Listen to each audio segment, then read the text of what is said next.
I want to talk about guilt, not just the simple dictionary definition, but that profound, heavy, torturous feeling that so many of us carry, often as the silent, grey background to our entire lives. You know what that word implies, that sense of culpability of having done something wrong. But I am far more interested in the feeling behind the word, that internal remorse, the anxiety, the fear, and the uncertainty that follows. This guilt, as you must have observed in your own life, is an enormously distorting factor, because a mind that is caught in guilt is a mind that cannot see clearly, a mind that is perpetually in conflict, judging its past and fearing its future. So I must ask, why do we have this feeling? Why does this particular form of suffering exist so universally? Many people feel it, it tortures their lives, it becomes this vast, insurmountable problem, so we must be willing to look at it together very closely. We feel guilt for so many reasons, don't we? There is the guilt of not believing what the group believes, the guilt of not conforming to the pattern that our society, our family, or our religion has laid down for us. This is a profound fear, the fear of being outside the tribe, and so we develop guilt as a mechanism to force ourselves back into the fold. In our modern world, this has taken on a new, pervasive form. You see it on social media, this desperate need to be part of the group, to have the right opinion, to follow the right trend, and the immense crushing guilt and fear that comes with being found out, with being the one who thinks differently.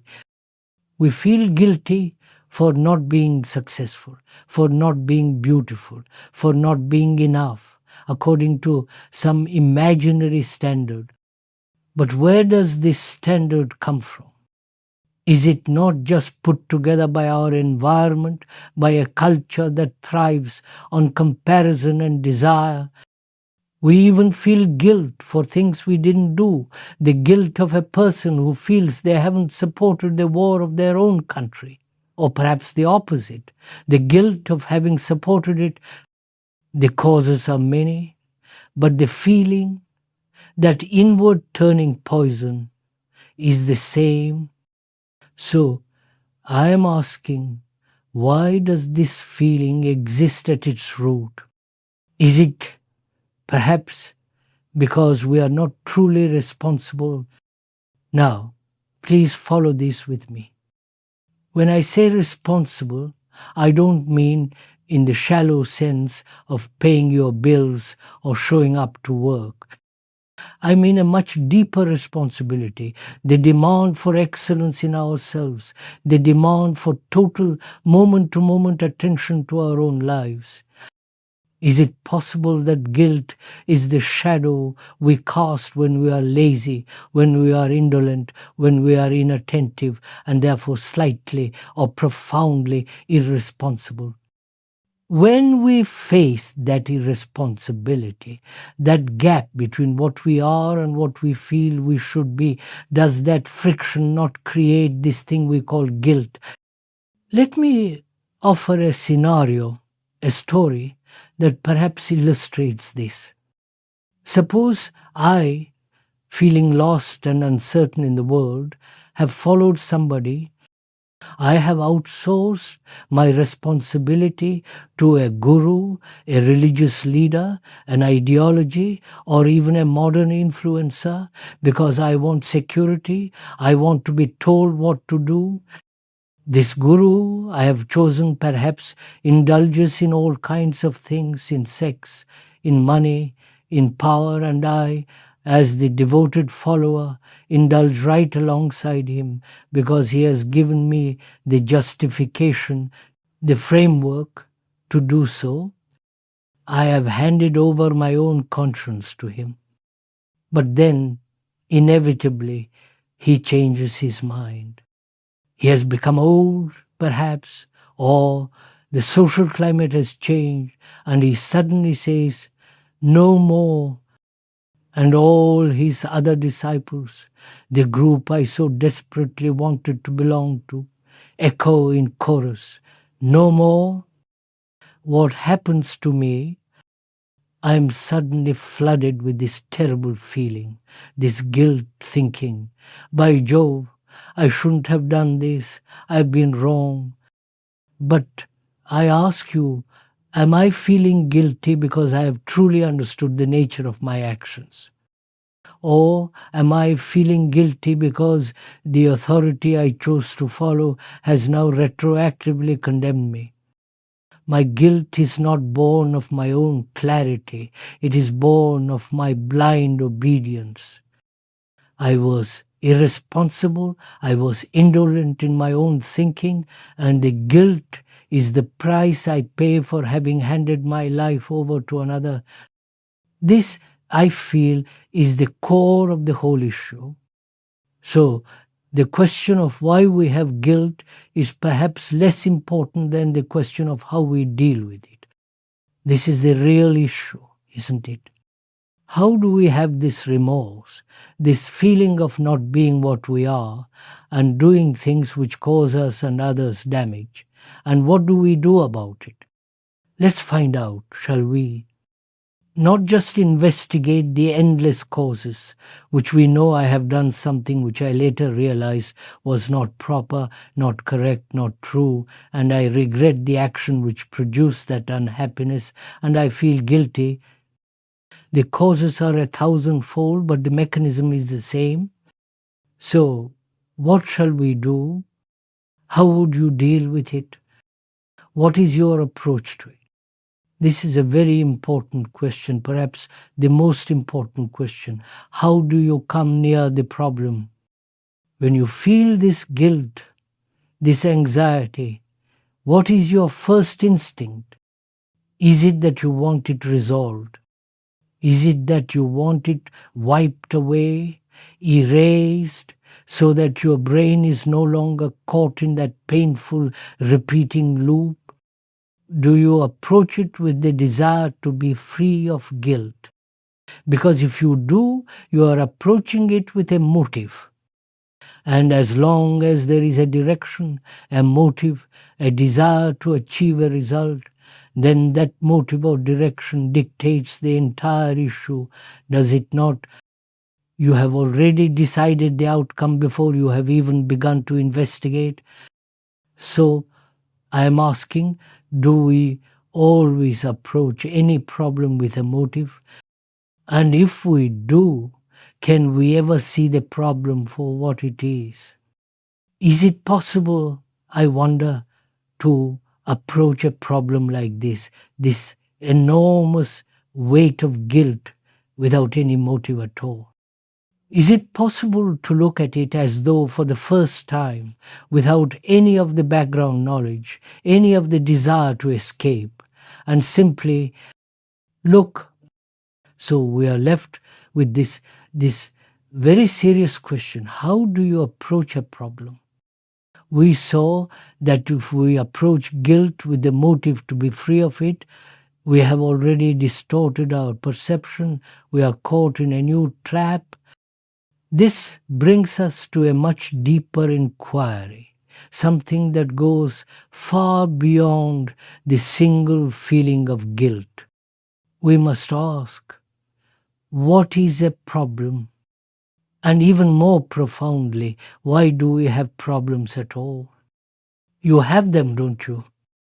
Many of them, not just the obvious problems of money, of relationship, of sex, of health, but this constant internal hum of problems, this sense that life is a series of obstacles to be overcome. Why? Why does our brain function this way? Let's first examine the word itself, problem. According to the dictionary, it means something thrown at you, something propelled against you, a challenge, a thing that you have to answer. And we call that a problem. This is a profound insight because it implies a duality, doesn't it? There is the thing thrown, and there is the you who must receive it, solve it, or be crushed by it.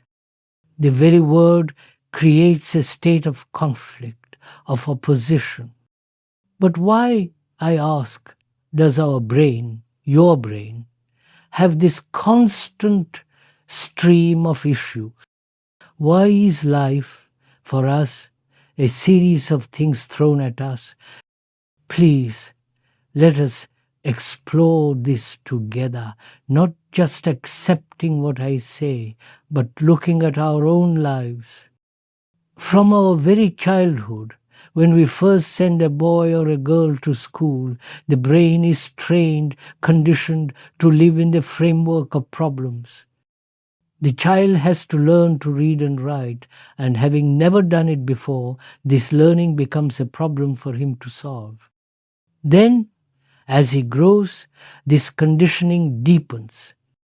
He must learn mathematics, chemistry, biology, physics.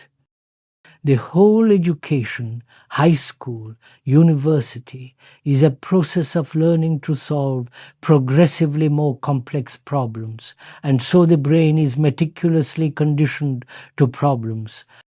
This is an observable fact, not an invention, not a theory. My job becomes a problem. My wife becomes a problem, and to her, I become a problem.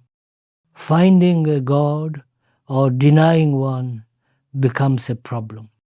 How to live, what to do, what to believe, whom to follow, it is all for us a problem.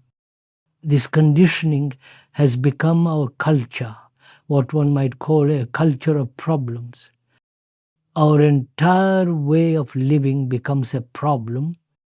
Our economic and political systems are entirely based on this. Identify a problem, propose a solution, and in solving it, as we can see so clearly in the world, create a dozen new, often more complex problems. We do this in our own lives, don't we? We think, if only I had more money, my problems would be solved. And so we make the pursuit of money our solution, only to find that wealth brings its own enormous set of anxieties, fears, and new, more sophisticated problems. We think, if I could just find the right partner, my loneliness will be solved, and we enter a relationship only to find that relationship becomes its own field of conflict, jealousy, and painful problems. We even turn the search for inner peace into a spiritual problem, a problem of whom to follow, which technique to practice, how to quiet the mind, how to get rid of the ego. We are so conditioned to this mode that we don't know how to function otherwise. The brain is a problem-solving instrument, and so to justify its own incessant activity, it seeks, finds, and even creates problems everywhere. So, here is the fact. Our brain, your brain, is conditioned, educated to live with problems. It is a fact, not an idea.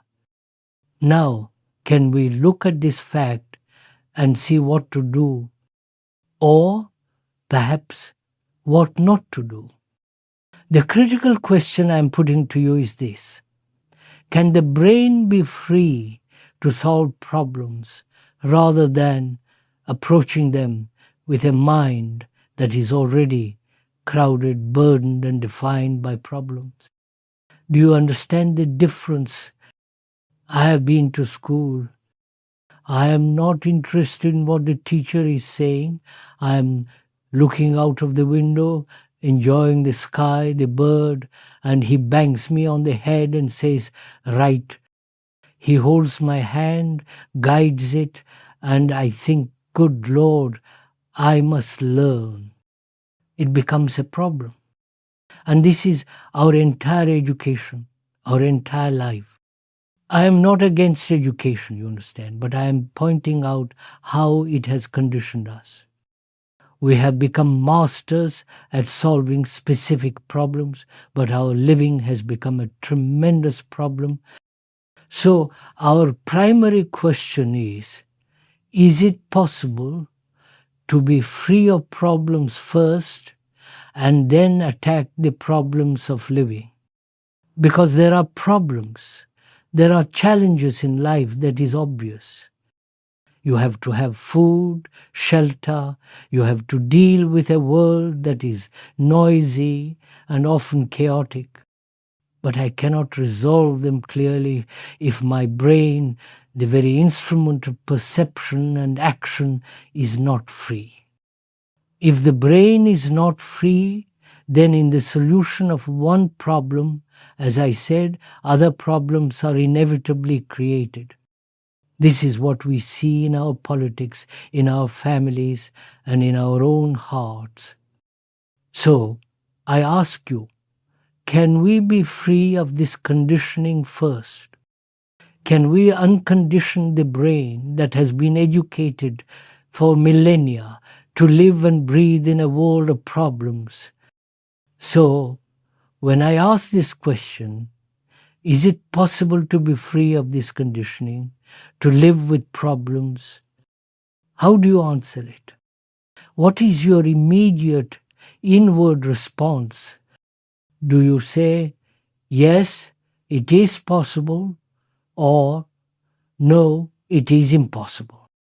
You see, if you say either, you have already blocked yourself, you have already closed the door to any further investigation, haven't you? The one who says it is impossible has given up all inquiry, resigning himself to the cage. And the one who says it is possible is merely living in a future projection, an ideal, a hope, which is just another form of escape from the actuality of the conditioning now. Both answers are a form of blockage, a prevention from simply looking, from investigating. So, we are not saying it is possible, and we are not saying it is impossible. We are putting the question aside to do something much more important. To find out, we must first understand how to look. Let's take a simple, immediate example. How do you listen to the noise of the world? I don't just mean a physical noise like that train rattling by in the valley, though that is a perfect example. How do you listen to it? Is your immediate reaction to resist it, to name it that's an annoying train, to build a wall against it, to wish it would go away, which is a form of conflict? That noise has now become a problem for you. Or do you listen to the constant, incessant psychological noise of our culture? The so-called music, the shouting of opinions on your screen, the vulgarity, the endless stream of information pouring into your brain, demanding your attention. Do you resist all that? Or, as some do you simply resign yourself to it, saying, "It is part of life, let it through," which is just another form of defense, a cultivated numbness? But what if there is a third way? A way of listening that is not resistance nor acceptance, but pure, attentive observation, letting it flow through the mind and flow away so that it leaves no trace. This same quality of observation, this non-resistant attention, is what we must bring to our own conditioning. Here is the fact, as we saw. The brain is conditioned to this culture of problems.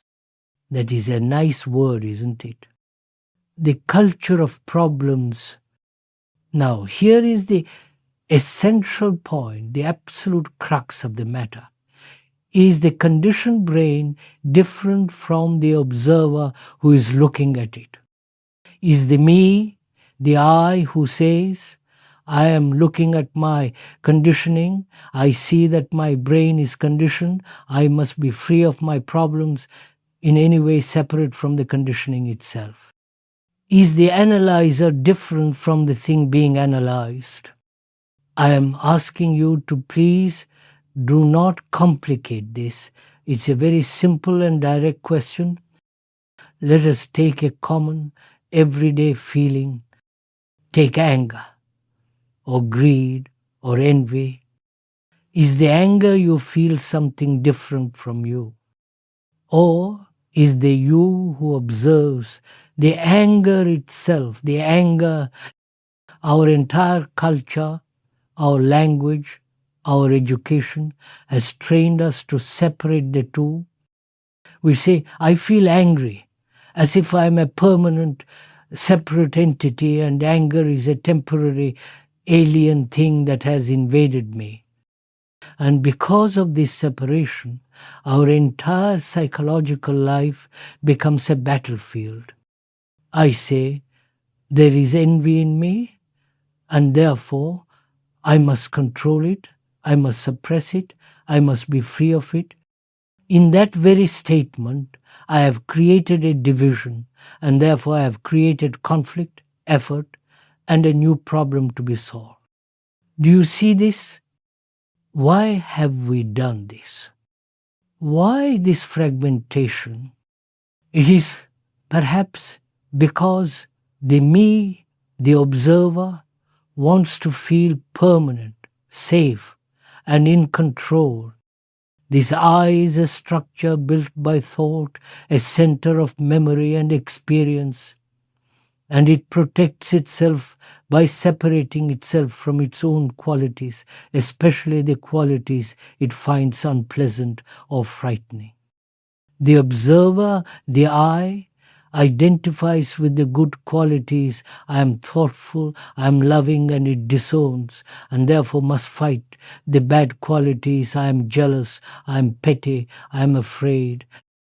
This me is the very center of all division. But what if the truth is something entirely different? What if violence is not something separate from me, but that I, the me, is violence? What if the quality is not separate from me? I am that quality. The moment one actually sees this fact not as an idea, not as a theory, but as an absolute living truth, that the observer is the observed, that the controller is the controlled, that the me who wants to get rid of anger is itself a part of that angry, frightened, conditioned consciousness. Then something totally different takes place. The moment you realize this fact, you abolish altogether this paralyzing division within yourself. There is no more conflict between what is and what should be. And if there is no conflict, there is no effort. Please, this is very simple but profound. If you can truly grasp this fact, you eliminate altogether the need for psychological effort. What is effort? After all, but a contradiction, a battle between two opposing forces within oneself. Effort is the friction created by the me trying to become something other than what it is.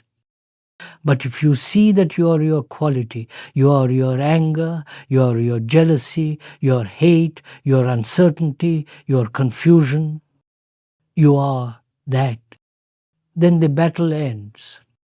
You cannot merely agree with this verbally or nod your head and say, I understand. If you do, we are not meeting each other. But if you actually see this fact, the actuality that you are that, then Can you stay with it? Can your brain, which is so active, so alive, always thinking, watching, judging, listening, trying, can that brain stay with the fact that I am that? Just stay with it without running away, without trying to control it, without trying to change it, without analyzing it or judging it. The moment you try to control, you are back in the division, you have recreated the controller and the controlled, and the whole miserable cycle of effort begins again. But what does it mean to stay with it? It implies a state of total attention, doesn't it? No movement away from the fact, just to be with it fully. To stay with the fact then means no movement away from the fact of what you are in this moment. When you are angry, you are anger. When you are jealous, you are jealousy. And if you remain there without any of the subtle or gross movements of escape, control, or justification, then the very essence of that state is one of no conflict. Because conflict can only exist when there is division. This is the crucial point, because in that moment of pure, non-divided attention, you have broken the entire pattern of the brain. You have stepped outside the conditioned culture of problems.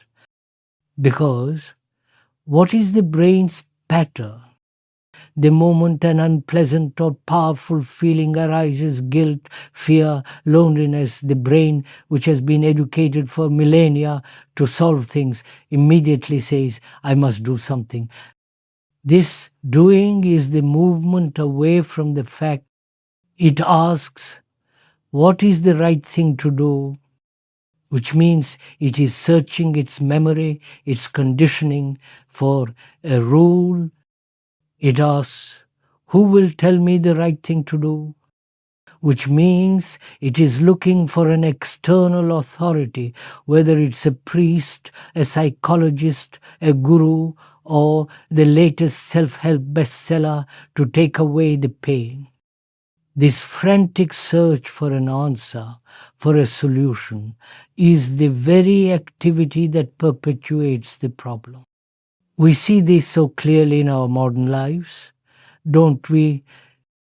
The moment we feel the slightest pang of loneliness or boredom, we do something, we move away from the fact by picking up the phone, by scrolling through the lives of others, by consuming, by seeking entertainment, by filling the void with endless, frantic noise.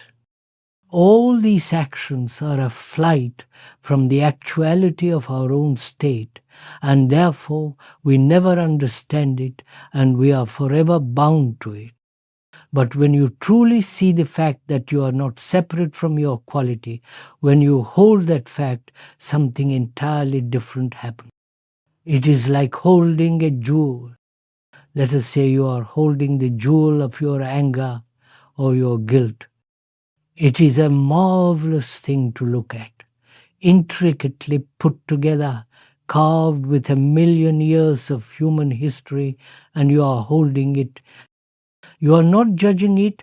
You are not saying, this is a bad jewel, I must get rid of it, or this is a beautiful jewel, I must keep it. You are simply looking at it. You are seeing all the facets, the fire inside it, the sharp edges, the way the light catches it, the hidden flaws, the dark inclusions.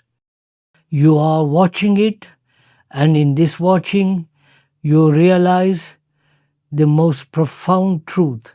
You are the jewel. You are not the person holding the jewel. You are the entire, intricate, subtle, complex, and living jewel of which this feeling is a part. You are the center of all this. The moment one sees that fact, not as an idea but as an actuality, the whole structure of the mind is different. The division, and therefore the conflict, has ended. So, let us come back with this understanding to our original question of guilt. We had to go away from it, you see, in order to understand something much deeper. Now, we can see that guilt is not a problem. Do you understand what that means? It is not a problem because a problem, as we saw, is something thrown at you to be resolved, to be fought against, to be overcome. But guilt, when you see it with this new perception, is not something to be resolved. It is not something to be gotten over or escaped or even forgiven, because all those actions imply a division, a me who is fighting my guilt. No, guilt is simply a fact. You have done something which is a fact, and you feel guilty, which is also a fact. That is what is, and you stay with it. You hold this guilt as you would hold that dark and perhaps rather unpleasant jewel. But it is still a jewel. You stay with it not in a state of morbid self-punishment, which is just another form of self-centered activity, and not with the motive to learn from it or transcend it, which are just more tricks of the mind to escape. You simply stay with it, giving it your complete, choiceless, undivided attention. And when you do this, when you stay with the fact of your guilt without any movement, something extraordinary happens. Please listen to this. It begins to flower. Just like a flower, if you keep pulling it up from the ground every day to see if the roots are working properly, the flower will never bloom. This is what we do when we analyze our guilt, when we try to find its causes, when we endlessly worry over it. We are pulling at the roots, and so it never lives, and therefore it never dies. But if you see the fact, which is the seed, and you stay with it, giving it the soil and the sun of your full, unwavering attention, then it must show itself fully, all the implications of that guilt, all its subtle hidden parts, the fear of punishment, the desire for approval that led to the action, the regret, the sorrow, it all comes to the surface, it blooms. And if you let it bloom completely, without acting, without saying, I must do this or I must not do that, then having shown itself completely, it begins to wither away and die. Its energy is exhausted. Please do understand this. This way of seeing, this staying with the fact without any movement, is not a new method or a new system to be practiced. It is the very negation of all systems, because all systems, all methods, are born of the desire to achieve a result which is a movement of thought away from what is. This is something you can do with every issue in your life, not just the dark jewel of guilt, but with your fear, your loneliness, your desire, and even your most cherished beliefs. You can do this with the whole complex problem of God, about which humanity has tortured itself for millennia. We have turned God into the ultimate problem, haven't we? We have an image of God, or we have an image of no God, and we fight over these images. We create vast, intricate structures of belief and ritual, all because we are fleeing the fact of our own inner poverty, our own deep, abiding fear of being nothing. Thought has created the idea of God as the ultimate security, as the grand authority who will give us comfort, direction, and meaning, just as we follow a guru in the hope of finding an answer. We in India, for example, have a very complex idea, the idea of Atman, the Supreme Self, and we are told, I am that. But this too has become a problem, an idea, a conclusion. We strive to become that. We make an effort to realize that, which means that is separate from me. And so we are back in the endless, agonizing conflict of duality, the controller and the controlled, the me who is imperfect and the supreme which is perfect. But what if we apply the same observation? What if we see that the I who is striving is itself the quality of division? What if we stay with the fact of our loneliness, our fear, our smallness, without projecting a supreme opposite? What if we look at the image maker, which is thought, born of fear and the desire for permanence? When you stay with that fact, when you hold a jewel of your own inner emptiness without running, without projecting, without creating a God, then that fact flowers, and in withering it dies. The need for the psychological crutch, the need for the authority vanishes. The mind is then free from the image, free from the known. This, you see, is what I mean by insight. Insight is not the end product of a long process of analysis. It is not a conclusion based on remembrance or the accumulation of knowledge. It is a direct, immediate perception. It is the seeing of the fact, the whole of it, instantaneously.